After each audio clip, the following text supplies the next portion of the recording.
Hi, siblings. I started this book back in like 2015, and it's called Hey, What's the Big Idea? And one of the ideas was to have sort of oral histories before, they now have oral histories when the guy's about to die. So why not do it when I'm active and vibrant? So this was like the entry before. This is just about 6 months ago. 2017 was my last entry. It's June of 2021, so about a year ago. A couple things have happened, right? Not too significant. I got divorced. The kids are all gone. There was a global pandemic. The country melted down. Regular stuff. So that was my idea, was to get this oral history out and talk about my siblings and talk about my childhood. I'm not exactly thinking about death, right? But it sure feels like much of my life is past. And it's in the rear view mirror. So why not do it? Why not do it now and share it? A lot of it's humorous. I did spend 2 months in Charleston last year with my son Henry, and that really was the impetus for this. Why don't I create a file on the computer for all this? Easily shared, at my fingertips. I can edit. It's cleaner, smarter. I'll tell you why. I'm sick of phones and computers. I'm using it now, but oh my goodness, I can't stand them, and I'm trying to get away from it. And that's like one of my goals. So I have a bunch of notes here, and I'm going to just go through this and try to keep it short. It's really just for my siblings. First of all, could I have had a more idyllic childhood? I was very blessed with my position in the family. 8th out of 9, 9th out of 10, however you want to look at it, right? And I came after Paul's passing. I never knew Paul. So I have a feeling I was like blessed, and I was never given too much of a hard time. I have so many fond memories of all of you. Siobhan, Carla, Terry, Rem, Rich, Mary, Monica. I could spend an hour talking about each one. And that's what this is about. The first thing on the list is siblings. I guess recounting quickly. This thing could go on forever. You're probably bored already.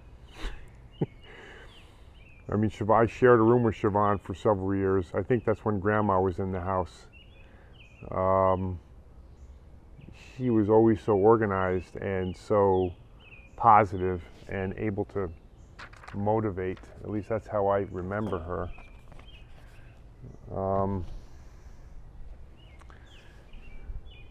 I remember those 2 graduations on the same day. Siobhan from Simmons, and I think it was Rem or Richard, I'm not sure, from Del Barton. I think it was Rem. And Dad, we're going to go to both graduations. I remember getting stuck in traffic and Dad was screaming, and that's a whole nother topic. Dad on the road. I'm sure Richard and Rem and my sisters have stories too. I remember being late for the SAT, or one of the kids was taking the SAT over at Brian McMahon, and Dad literally hit 90 miles an hour on that side road from 95 over to Brian McMahon. He was going 90 on a road like Wolf Pit. Speaking of Wolf Pit, that's an entry here, right? How long could I spend on that house and that location? I have so many memories. The bubble, the summers there, riding the bikes to Birchwood, Remindon Court. Richard may remember this. We would hit golf balls down Remindon Court before it was paved. I think it was 190 from the tip of our property down to the Goggler's house. And if you hit it on that unpaved area, it's going to be fine. Richard did not always hit it on the unpaved area. So one time he hits it, it's a big cut, and it's heading right towards Von Castleberg's house, and then all of a sudden, crash! So we both grabbed the remaining golf balls, run into the house, and we're just hoping nothing happens. The next day, Mrs. von Kasselberg, or her son, I'm not sure, knocks on the door. We had a window broken. Do you know anything about this? And Mom and Dad were there, and no, we don't know anything about it. And then he picks up a Titleist, holds the Titleist. There's a crack in the window the size of this golf ball. St. Jerome's, oh my God, the Bahamian girls, Anastasia's. Oh, I've got a bike. This is a great story. And I use this with my kids today in my own business. The basketball and other athletes who come through. There was a June once. It's talking about being overscheduled. These kids in the summertime, right? As soon as school lets out, they got this and that and this and that, and it's all planned, and the schools are involved, and they travel, and they are on this team and that team, and they got A, B, C, D, and E. It's all managed. It's all completely managed. There's no sense of, freedom to it. So there was a June once, school let out, Dad's in the utility house, right? Summer's upon us. I'm going to be caddying. I don't know how old I was, 12, 13. And he's, hey, big boy, come on in here. And he's got my bike upside down, and he's looking at the brake, and he's filling the tires, and he's tightening the chain. He does all this work, and I'm looking at him. He gets it up. He goes, here you go. Have a good summer. I didn't see him again till like a month later. Of course I saw him, but that's basically all they did. Now maybe it's because we had so many kids in the family, I don't know, but these kids nowadays, it's painful to watch. I've had kids come to basketball practice, I'm not exaggerating, with football cleats on. They don't have sneakers. They forgot their sneakers, so they got the cleats. It's unbelievable. The pool. Oh my God, the pool. How cool was that? Did he actually dig that pool out? I mean, he did. I remember he got the tractor, dug down, right? I don't think he put the rebar down. Richard would know better than me, but I do know we got those rectangular blocks from South Norwalk that weigh about 15 pounds each, for the side of the pool. I'm like 11 or 12, and we went down there like 4 trips, loading. I don't know if we had a truck or not. I think we had just that old station wagon. We're bringing these back, and we're laying them down by the pool. I remember how hard that was. Uncle Don, Chief, Grandma, Cordery. Could I do a oral history on Uncle Don, Chief, Grandma, and Cordery? I remember Cordery showing up, literally 24 beers, and they'd go sit and they'd watch football. They'd go watch football in the new room. Incredible. Tommy Foreign. I'm still in touch with Tommy, but not a lot, but I have reconnected with him. He's retired now from the insurance agency. Tommy won a medal in I think the Seoul Olympics, the Special Olympics in wheelchair racing, I think in the marathon. I got to find out. I think he won a bronze or a silver medal in the wheelchair racing in Seoul. Chess. Mom signed us up for chess club once. You know the story, right? I don't want to really play chess, so we're over there. We get a break. We go downstairs. There's a basketball hoop downstairs. We start playing basketball. I get all sweaty. We go out to the car. I'm all sweaty from chess club. Mom goes, what the heck? So we made up we lied basically. We said, oh, there's something wrong with the air conditioning. It's super hot, so we're sweating. Next week comes and goes, right? We know now there's a basketball court, so we only played like about 10 minutes of chess. Then we went downstairs. Half an hour before Mom picks us up, I blow out my ankle. I go up for a rebound or a layup or something. I come down, I blow out an ankle. My ankle's like this big. I hobble out to the car from chess club. What happened? I said, the guy moved his queen. It was an illegal move, right? He used the queen like a horse. So we started having an argument. He took a swing at me, and I took a swing at him, and I went across the table, and I landed on my ankle. And I think it was Doug Stump who was in the back. He started giggling, right? Doug started giggling. I think Mom might have bought it. Anyway, I got knocked out on that one. Holiday Drive. Monica and Mary and and I'm sure even my older siblings, but Holiday Drive was just building those homes when I was 10 and 11, and it was amazing to see the development go up. We'd walk over there all the time and look at it was amazing to see the big rigs and the equipment. Halloweens. Could I talk forever about Halloweens? One time I got, I'm not exaggerating, a full pillowcase. Think of a pillowcase, right? That thing was full. I mean, to the top, like completely jammed. And I would hide it because all my siblings knew I had all this candy, and they'd come looking for it. And I had different hiding places that sometimes they found it, sometimes they didn't. The best place was in that shoe thing. Mom had a shoe thing that would zip, and you could put like 10 pair of shoes in this shoe thing, and then you'd zip it up to keep the moths away from it. I hid my candy in the bottom of the shoe thing under like a towel. That worked for about 6 months. Bernhard. My God, the trips over to Bernhard playing tennis, Dad letting him sort of win, I think. I'm not sure. I'm not sure. I think he did. Bernhard wasn't very good, but that whole property was amazing. And that pool, gosh, I remember swimming in that pool, and he had that little house, that little cabana. God, it was so cool. Campo Beach. I guess now you can't even get into Campo Beach, right? You got to go through a gate or something. I used to ride my bike down there. I loved Campo. Wolf Pit School. I spent 6 months at the Wolf Pit School before St. Jerome's. There's so many stories. I could go on and on. But I just want my siblings to know how lucky I feel having you as my siblings. I mean, you all were, the last three, Mary, me, and Monica, there's no doubt we had a different upbringing. The older kids were gone, and we sort of had more freedom, and I in particular got away with stuff. But I think we all got away with stuff. I'd love to know some stories from you about stuff that you got away with.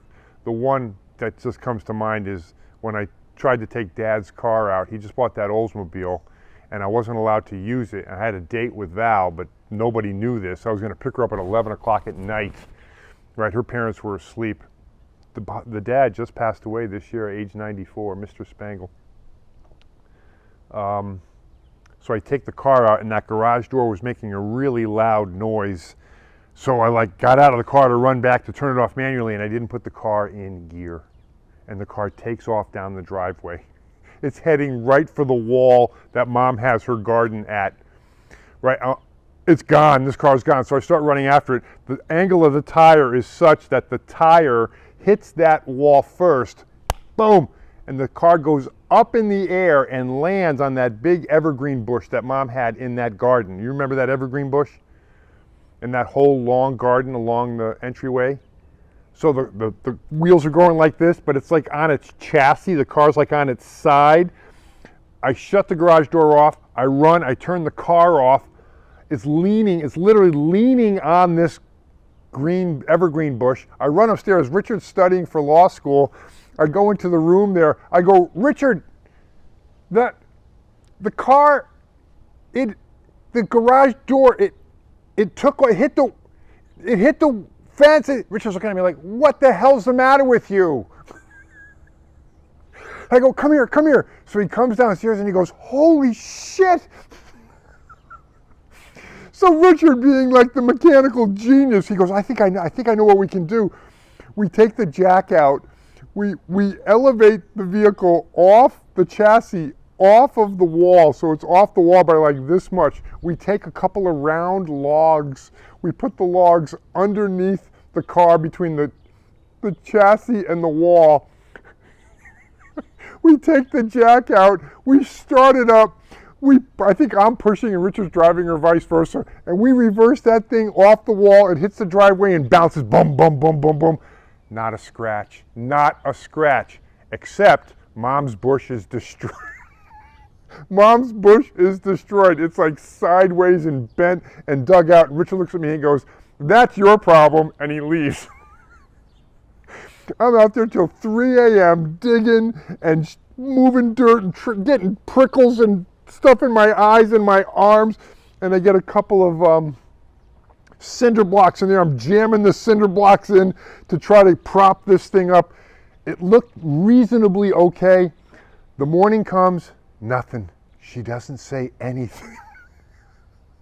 I told her, I think 6 years later, I mean, when I was out of Dartmouth, I said, hey, Mom, just so you know, I destroyed your bush there. Stuff like that. You guys probably have some stories. Maybe some, you know, didn't end like that, but it was a blessed childhood. With regard to my kids, I can only tell you that having lived here in Spring Lake, I'm still here. This is an extraordinary place, and it's very reminiscent. Let me just pull this off and just show you. It's a beautiful day today. So this is the courtyard, and I mean, it's not exactly reminiscent of 218, but it's very private and it's spacious. And I've got that big open circle out there. It's not my property, but we can use it. It's really lovely. This place reminds me of 218. It reminds me of 218, and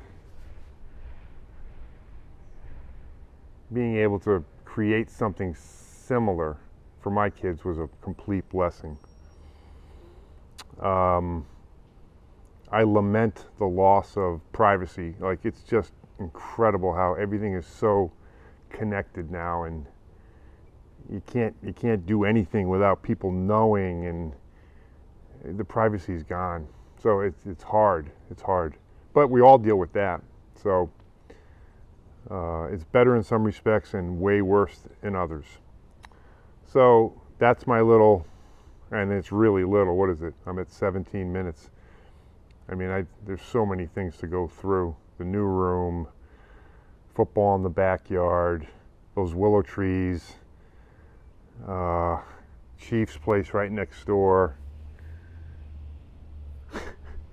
Howard Miles across the street, the O'Connells, Marlboro Drive. Richard, I guess the story was Richard put Carla up on the, Carla fell off and broke her arm or something. She was trying to sit on the street sign. So many memories, fond memories, and I am thankful to you, my siblings, for shepherding me, and you weren't that hard on me. You were, I mean, I got some shit, but not a lot. I mean, I was lucky, and I was favored, and I get it.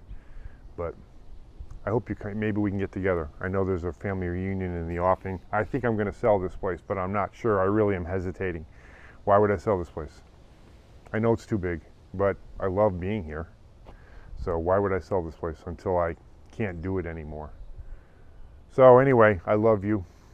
I hope you enjoyed that, and I could go on and on. I've got a bunch more to do. I made a list of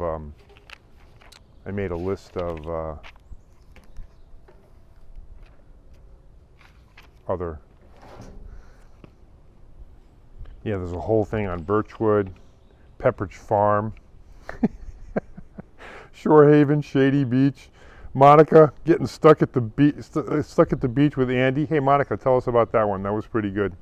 The first trip to Pinehurst, Rem almost cut off his finger, and then we went down to Pinehurst. My trip to Blois, France, a whole bunch of stuff on Dartmouth, and then, you know, into adulthood. And adulthood, basically starting with Lord and Taylor, and then you just do it by job and location. I've been all over the place. So there's a bunch more yet to be done. And I'm still writing the story. I miss you and I love you. And let's connect soon. Bye.